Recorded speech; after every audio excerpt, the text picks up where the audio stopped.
advogado e presidente do Conselho de Entorpecentes. Ah, E então. ela nota me ajudou muito. Ela foi delegada da delegacia. Corajosa. Parabéns pela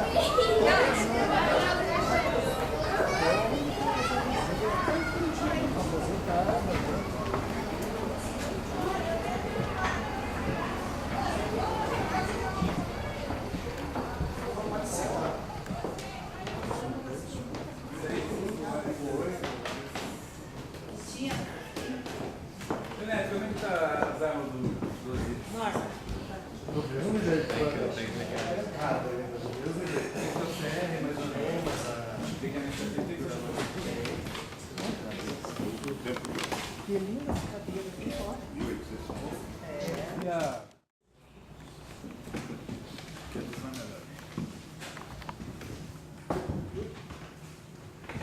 Antes de começar, só. Tudo prontinho.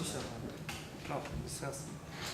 Bom, senhoras e senhores presentes, para nós, integrantes do 15º GACAP, Grupo General Sisson, é uma honra recebê-los aqui na cidade da Lapa. Nós contamos para essa atividade com o apoio da cidade da Lapa, por intermédio particularmente aqui do nosso amigo Abelardo. O Departamento de Cultura aqui da Lapa é sempre um parceiro nosso nessas atividades, então nós organizamos aqui com base naquilo que o general Bonar nos propôs, tem um quadro de atividades, com uma visita aqui à cidade da Lapa e também depois lá ao quartel, né? E recebeu as senhoras e senhores para almoçar conosco lá.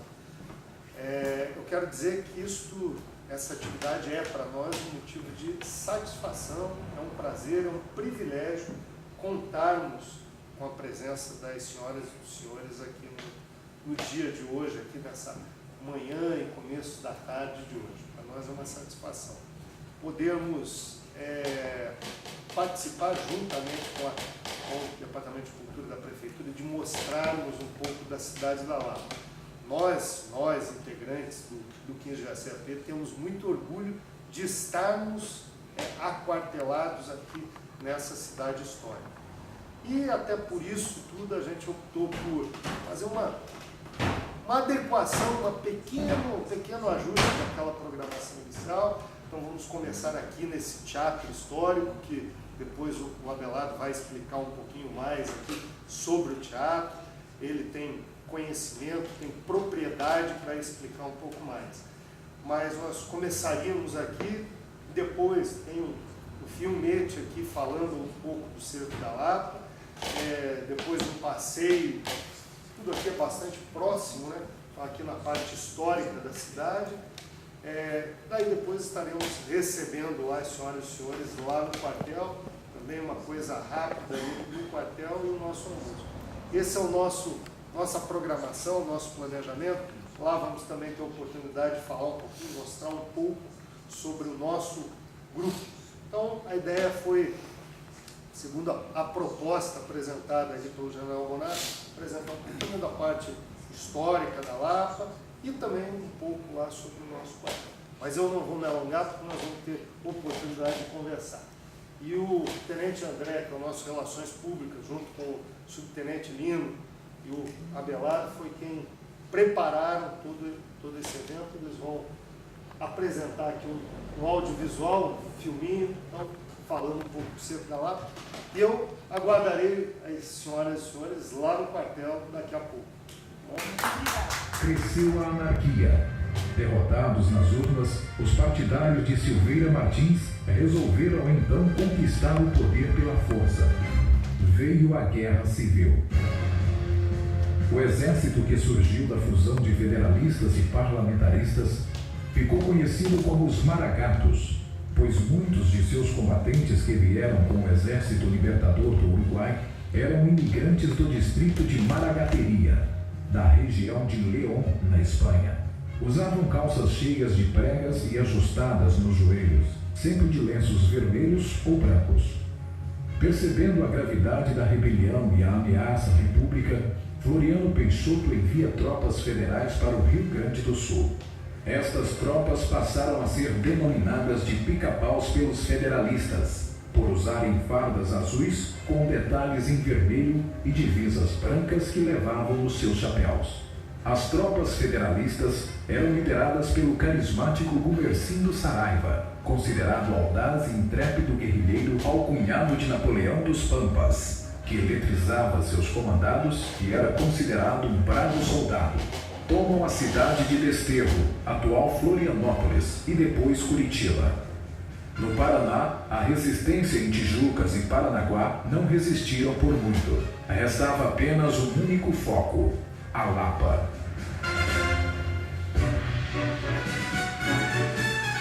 Na Lapa, sob o comando das operações dos pica-paus, estava o excepcional estrategista, exemplo de disciplina obstinada ao cumprimento do dever, o bravo general Antônio Ernesto Gomes Carneiro.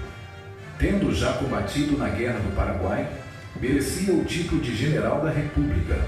Com uma tropa regular inferior a 1.000 homens, na maioria civis voluntários, arregimentados pelo coronel Joaquim Lacerda, conterrâneo da cidade. General Carneiro tinha que defender a todo custo a República, mesmo inferiorizado belicamente. Os Maragatos, com mais de 3.000 homens bem preparados, consideraram que a pequena cidade cercada de montanhas era um local propício a não resistir mais de 48 horas de combates. Na noite de 14 de janeiro de 1894, inicia aquele que seria um dos maiores feitos cívico-militar da história do Brasil. Os Maragatos foram avistados pelo caminho do Rio Negro. Começaram as hostilidades e logo a cidade estava sitiada. Interceptadas as estradas de ferro e rodagem e cortadas as comunicações telegráficas. Foi uma epopeia sem paralelos na história brasileira, onde um punhado de homens, na maioria despreparados, enfrentando um exército de força superior, mostrou a seus inimigos toda a sua coragem e bravura.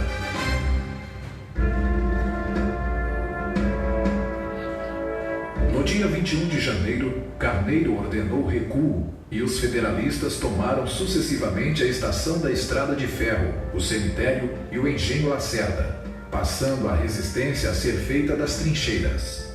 Os tiros da artilharia pesada vinham de todos os lados.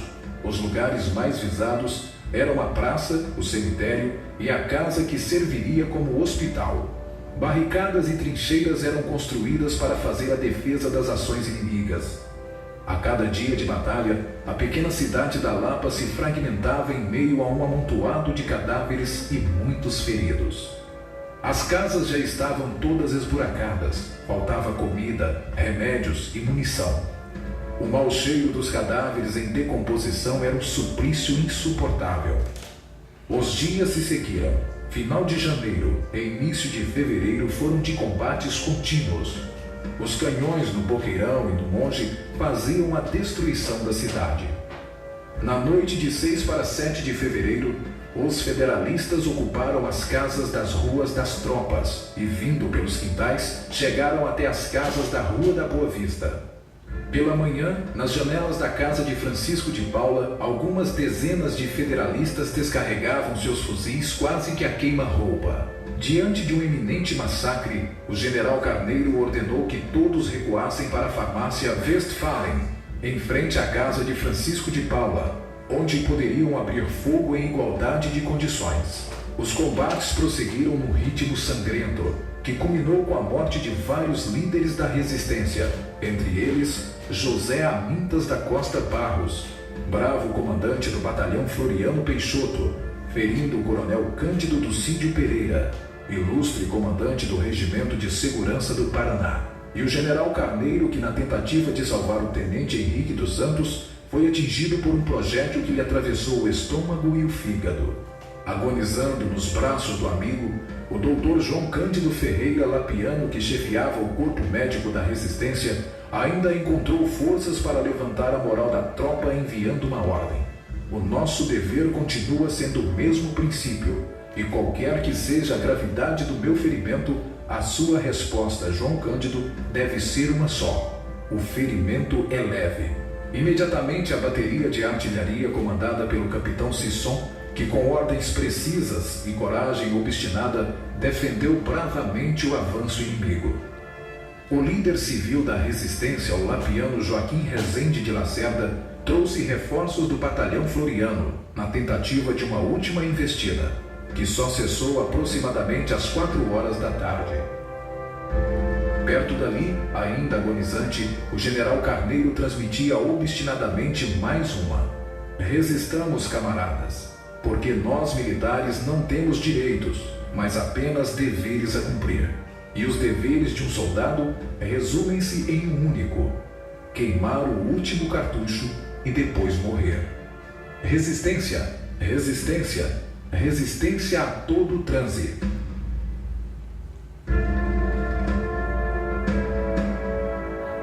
9 de fevereiro, 6:30 da tarde. O general Carneiro, gladiado pelos seus correligionários, exala seu último suspiro. Morria um herói. O Paraná sacrificara-se com a revolta, porém a República estava salva. Fim de uma epopeia. 11 de fevereiro. Diante da dramática situação que se encontravam civis e militares após 26 dias de intensos combates, caía a última e heróica resistência. O comandante-chefe coronel Joaquim Lacerda recebe um ofício do coronel Laurentino Pinto Filho, das forças federalistas, propondo em bons termos uma rendição sem ofender os brilhos daqueles bravos combatentes. O cerco havia acabado. O feito e a proeza dos bravos da Lapa trouxeram dias de luto, de dor e heroísmo. A resistência da Lapa constituiu-se como um dos maiores feitos cívico-militar na história brasileira.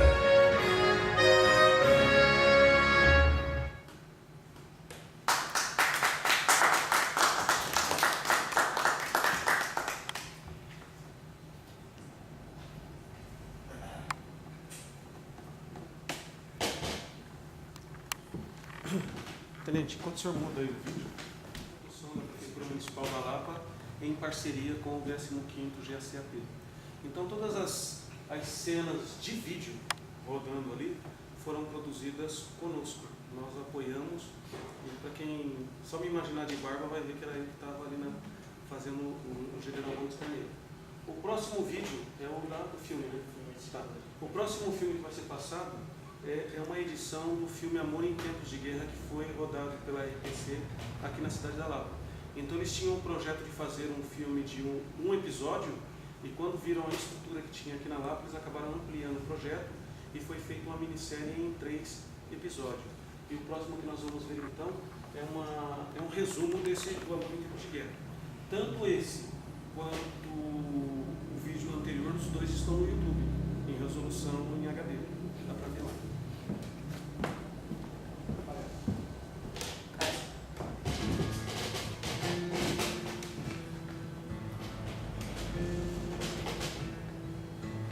Que fotos são essas, pai? São imagens da Revolução Federalista, meu filho. Ou melhor, dos combates que aconteceram aqui na Lapa. Mas eu não sei quem as deixou nesse envelope para nós. Seja lá quem for, deixou em nossas mãos um documento importante sobre a nossa história. Na verdade, é uma história um tanto amarga. Vocês conhecem parte dela. É de quando lá embaixo, no Rio Grande do Sul, subiram os revoltosos que queriam tomar o governo do país lá em cima do Rio de Janeiro. Só que no meio do caminho estava lá. Mas o pai ainda não respondeu quem são esses daí.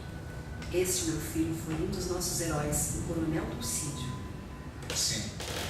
Foi atingido quando estava no alto da igreja, vigiando nossos inimigos. E olhe outros. Anitas de Barros, o coronel Lacerda, o capitão Sisson, 6 colunas de combate dos Vergados, subindo do Rio Grande do Sul em direção ao Rio de Janeiro sem encontrar existência. Numerosos, bem armados e com forte experiência de guerra, os rebeldes de Gumercindo Saraiva tomaram Paranaguá, se articulando Curitiba politicamente e se aproximaram para tomar Lapa.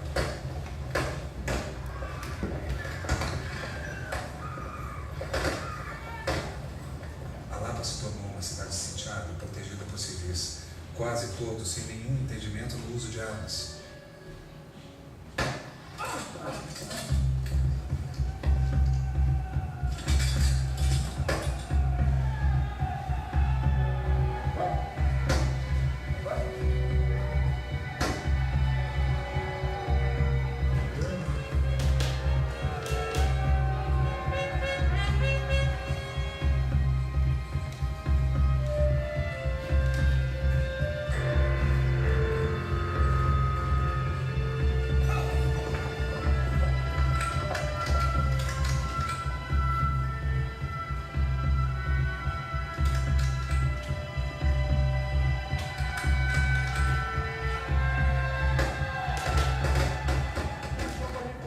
De ordem para retrair para as nossas posições dentro da cidade.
A guerra acabou após a morte do coronel Carneiro, que foi postumamente promovido a general.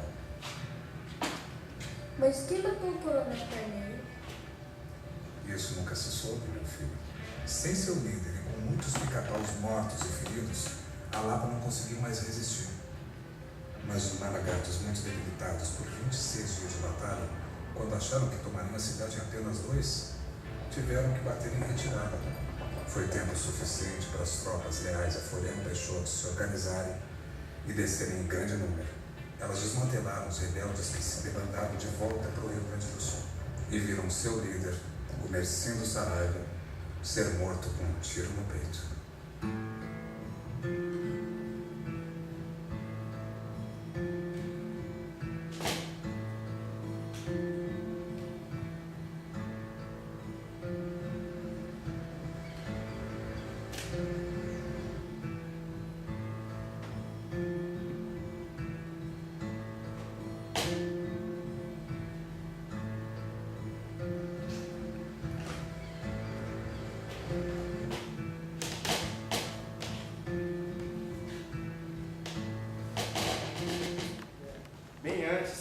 Cerco da Lapa.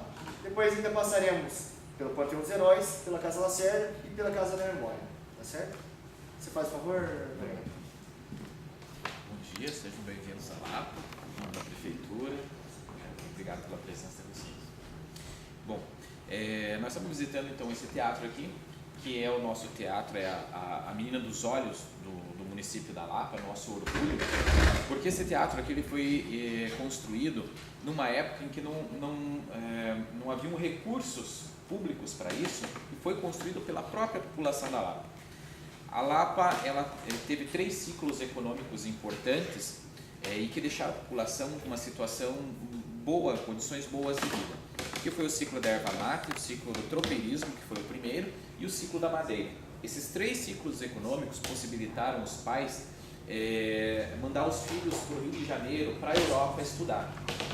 Quando esses lapianos voltaram, já formados, muitos, os primeiros em suas áreas, porque nós temos aqui na Lapa o primeiro médico do estado do Paraná, o primeiro advogado do estado do Paraná, eles chegaram aqui e sentiram a necessidade de construir um ponto cultural forte.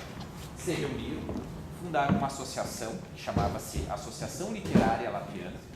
Essa associação literária arrecadou fundos, construiu esse teatro, que ele não tinha apenas o intuito de ser um teatro. Ele servia como biblioteca, né? Então aqui no andar superior vocês poderão observar alguns livros dessa associação literária. E também eles mantinham grupos de ensinos, porque não haviam escolas, era nas casas particulares. Então a primeira instituição de ensino da cidade da Lapa foi aqui no Teatro São João. Isso chamou a atenção de Dom Pedro II, quando Dom Pedro esteve visitando o estado do Paraná. A visita dele à cidade da Lapa não estava marcada, ele não viria para a cidade da Lapa, mas ele ficou sabendo, né, desse desprendimento, desse esforço dos lapianos, e ele decidiu visitar a cidade da Lapa. E até por influência dos políticos na época, né? E aí quando ele chegou aqui, né, ele viu esse Teatro São João aqui em 1880, ele ficou muito impressionado com aquilo e ele resolveu ajudar a cidade da Lapa. Ele doa uma quantia em dinheiro que mais tarde deu para auxiliar na construção da primeira escola, que hoje é o gabinete, que é o antigo gabinete da prefeitura, ele vai ser restaurado e vai ser a biblioteca municipal. Mas nessa época que Dom Pedro esteve aqui, ele não estava terminado ainda, ele só foi ser inaugurado em 1876. Aí eles trouxeram uma artista espanhola que fazia sucesso no mundo inteiro, o nome dela era Pepa Ruiz. E essa Pepa Ruiz ela escandaliza a cidade da Lapa, porque ela fazia shows pelo mundo inteiro, e aqui na cidade da Lapa era uma cidade conservadora, uma cidade provinciana, as mulheres usavam vestido comprido até o chão, e ela escandaliza a cidade da Lapa quando ela vem fazer um espetáculo e com um vestido curtíssimo que apareceu o pé. Só porque ela mostrou o tornozelo, mostrou o pé, um escândalo na cidade da Lapa, uma falação na cidade da Lapa. Mas ela podia, porque ela era uma artista renomada, reconhecida, né, no mundo inteiro. Aí, durante a Revolução Federalista, durante o Cerco da Lapa, ele serve como hospital, né, devido à localização dele, o espaço dele. Os feridos mais leves foram trazidos para cá.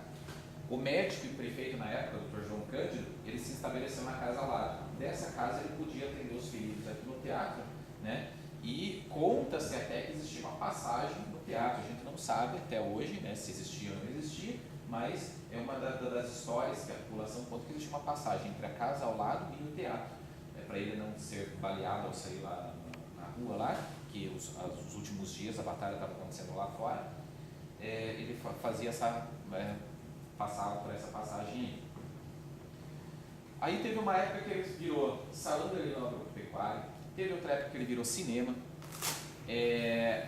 virou rádio legendária. A rádio legendária foi fundada aqui no teatro, que é a primeira rádio católica, a AM do Paraná, foi fundada aqui no Teatro São João. E aí em 1976, o Poder Público adquiriu o prédio e com recursos do Ministério da Cultura, então, ele foi todo restaurado, foi todo reconstituído. Então ele está quase exatamente como naquela época. Claro que alguma parte de madeira teve que ser reposta, né? E aí eles adotaram esse estilo de cadeira aqui, porque bem lá antigamente, lá na construção do teatro, na inauguração do teatro, não era hábito ter cadeiras no teatro. daqui da parte de baixo eram bancos simples, comuns, e dos camarotes era hábito trazer as cadeiras de casa, as famílias traziam as cadeiras de casa. Aí, como naquela época utilizava-se esse estilo, né, o tonart, aí eles adaptaram esse estilo para o teatro. Né? E essas cadeiras são de 1976, são da reinauguração dele. Né? E apesar da idade dele, ser um dos teatros mais antigos do país, ele está em atividade, ele funciona normalmente, a gente tem espetáculos, é claro que a gente só tem que ter uma restrição, a gente já não lota ele totalmente, porque ele é antigo, né? A gente tem que ter todo um critério das peças que podem ser apresentadas, os shows que podem se apresentar aqui, mas ele está em atividade ainda, ele funciona. Né? Hoje a tarde tem uma apresentação do pessoal aqui que vai passar um vídeo sobre a Congada na Lapa, e acho que esse final de semana não sei se tem espetáculo, mas geralmente no final de semana sempre tem espetáculo no teatro. E já tiveram Regina Duarte, Paula Butran, Zezé Mota, grandes outros artistas que já se apresentaram nesse teatro. Então vocês podem ficar à vontade, podem conhecer, né, o espaço, subir nos camarotes, né? Se quiser ir no camarote onde o Dom Pedro II esteve, pode. Obrigada.